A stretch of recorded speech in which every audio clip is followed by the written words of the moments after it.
எனது அருமையான ஸ்திரீகளை தேவனுடைய கர்த்தர் உரைக்கிற காரியம் நம்மளை உயிர்த்து ஆராய்ந்து பாருங்கள் என்று தேவனுடைய கர்த்தர் சொல்லுகிறார். நம்ம எப்படிப்பட்டவர்களாய் இருக்கிறோம்? உகந்த வாசனை திரவியம் உள்ளவர்களாய் செயல்படுகிறோமா? தேவனுடைய கர்த்தருடைய சாயலாய் செயல்படுகிறோமா?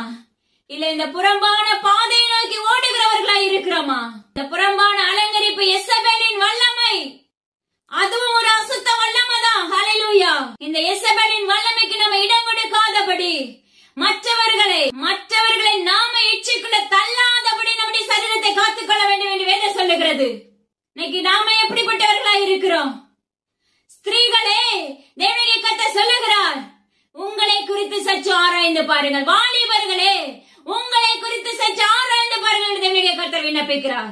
நடைகள், உடைகள் எல்லாவற்றையும் நம்ம காத்துக்கொண்டு ஆவிக்குரிய வஸ்திரத்தை உடுத்திக் கொள்ளும் போது சத்துரு நம்மளை மேற்கொள்ள மாட்டான்.